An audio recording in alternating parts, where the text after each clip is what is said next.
Здравствуйте, дорогие друзья! Сегодня у нас начало нового проекта, который называется «Камерные встречи». И на ней прозвучат шедевры камерной музыки. По большей части это произведения музыки 20 века, за двумя исключениями, одним же. И я позволю себе немного поговорить о том, что стилистическая панорама музыки 20 века была необыкновенно пестрой. Множество стилевых течений просто боролись за аудиторией. Это был и футуризм, и экспрессионизм, и импрессионизм. Но объединяло все эти течения одно – антиромантическая тенденция. Так вот, наш сегодняшний концерт, он ровно наоборот построен, потому что вы услышите восхитительную, романтического настроения музыку. И начнем мы с произведения Дариуса Мийо, занимающего видное место в музыке 20 века, композитор самобытного дарования, незаурядный дирижер, несколько лет провел, между прочим, на дипломатической службе в качестве секретаря посла. Он был и дерзким новатором, и при этом сохранял традиции, причем очень строго, щепетильно хранил музыкальное наследие.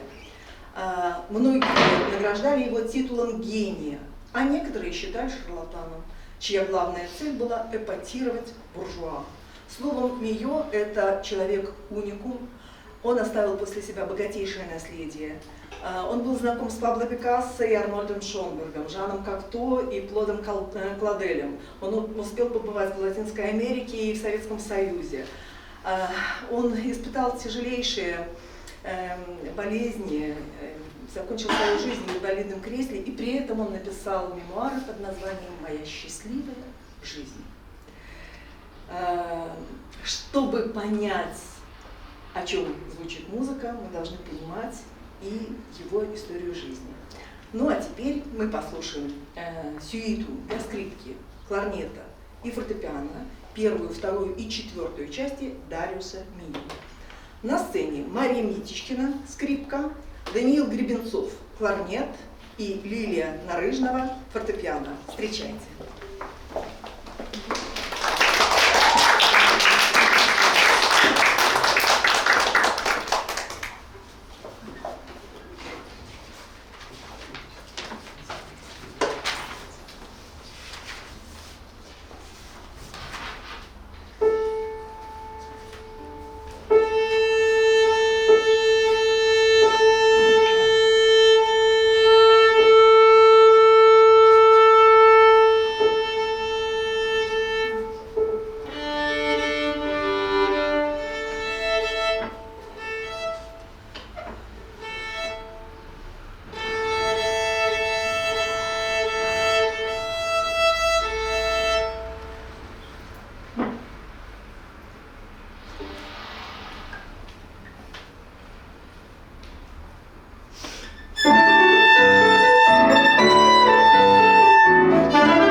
Ну а теперь мы обратимся к творчеству оригинального творца, которого порой называли самым французским композитором из всех его современников. Это Франсис Пулен.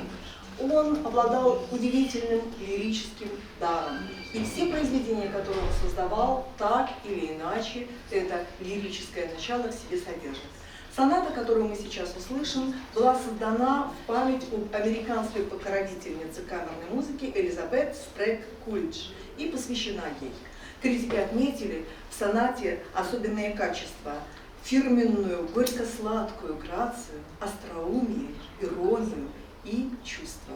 Соната стала одним из самых популярных сочинений, написанных для флейты в 20 веке, и по праву претендует на звание самой исполняемой флейтовой сонаты 20 века.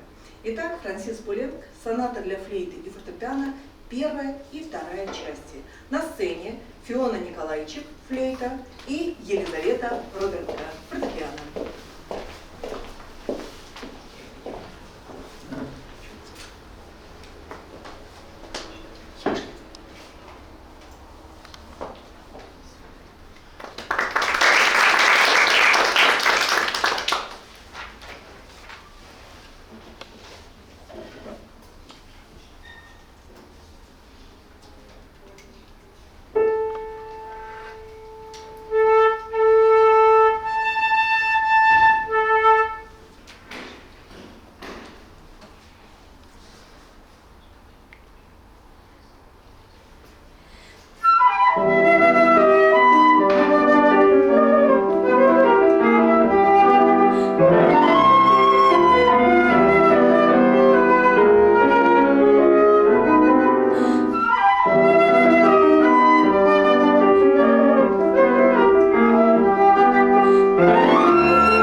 произведениям позднего романтизма, которые генерируют страсть, как вулкан выплескивает расплавленную лаву из себя, так вот, точно так же из себя выплескивает эмоции, вихрь страстей, то произведение, которое вы сейчас услышите. Это соната для скрипки и фортепиано польского композитора Кароля Шимановского. И хотя на момент создания этого произведения композитору было всего 22 года, но уже в полной мере он сумел продемонстрировать в нем свой талант. Мы услышим сплошной вихрь эмоций, терпкие, порой сжигающую душу интонации скрипок. Нужно сказать, что эта соната, так же как произведения Брамса, Шумана или Франка, стали неотъемлемой частью эпохи романтизма, хотя она была на самом своем излете. Это был 1904 год. Но, пожалуй, что благодаря именно таким сочинениям романтизм продолжает жить и до сегодняшнего дня. Кароль Шимановский. Соната для скрипки и фортепиано ре минор, первая часть. Исполняет Мария Титко, скрипка, и Евгений Якобук, фортепиано.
погода стала драматичной.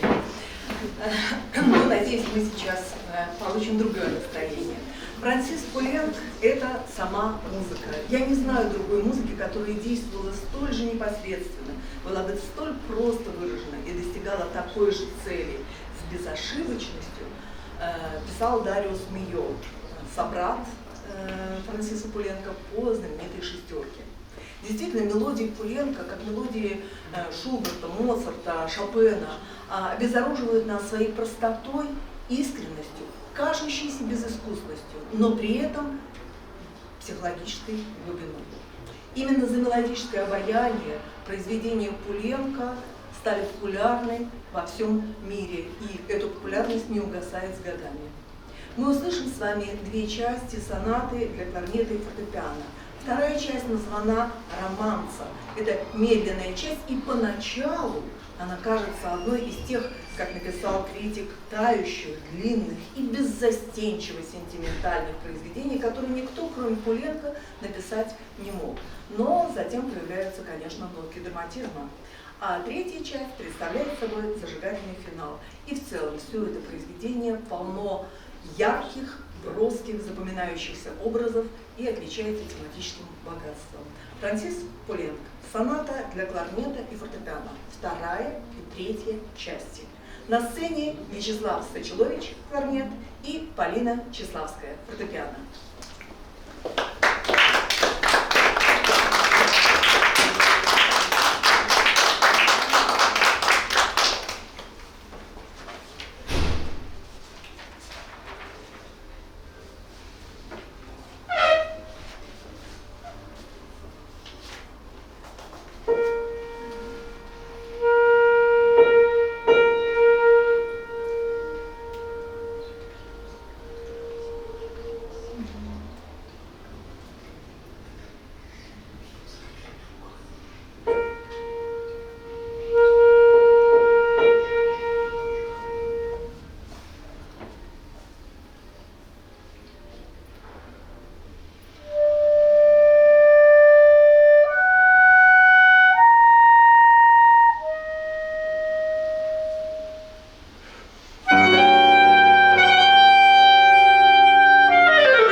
часть любителей музыки, заслышав имя Эдуара Лало, припомнит в первую очередь его испанскую симфонию, потому что именно этим произведением он открыл для французских композиторов,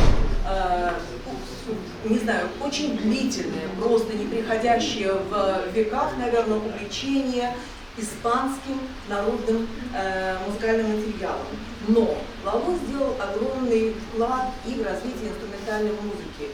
Его смело можно назвать, наряду с Камилем Сен-Сансом или Сильваном Франком, одним из самых выдающихся представителей инструментализма второй половины XIX века.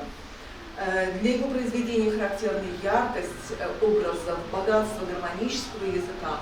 И я с удовольствием объявляю последний номер нашей концертной программы «Эдуар Лало. Трио для скрипки, виолончели и фортепиано до минор. Первая часть». Но прежде чем я назову исполнителей, хочу отметить, что мне вдвойне приятно объявлять этот номер, поскольку переложение для другого исполнительского состава создала Ольга Викентьевна Маркевич. Итак, я приглашаю на сцену Прохора Горонина, скрипка, Анастасию Осипович, альт и Александра Капустина, фортепиано.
дорогие друзья, наш концерт окончен. Позвольте от вашего имени поблагодарить наших талантливых исполнителей, человека, который вдохновил их, и выразить надежду, что камерные встречи будут в дальнейшем собирать все больше и больше наших друзей и любителей камерной музыки. Спасибо большое.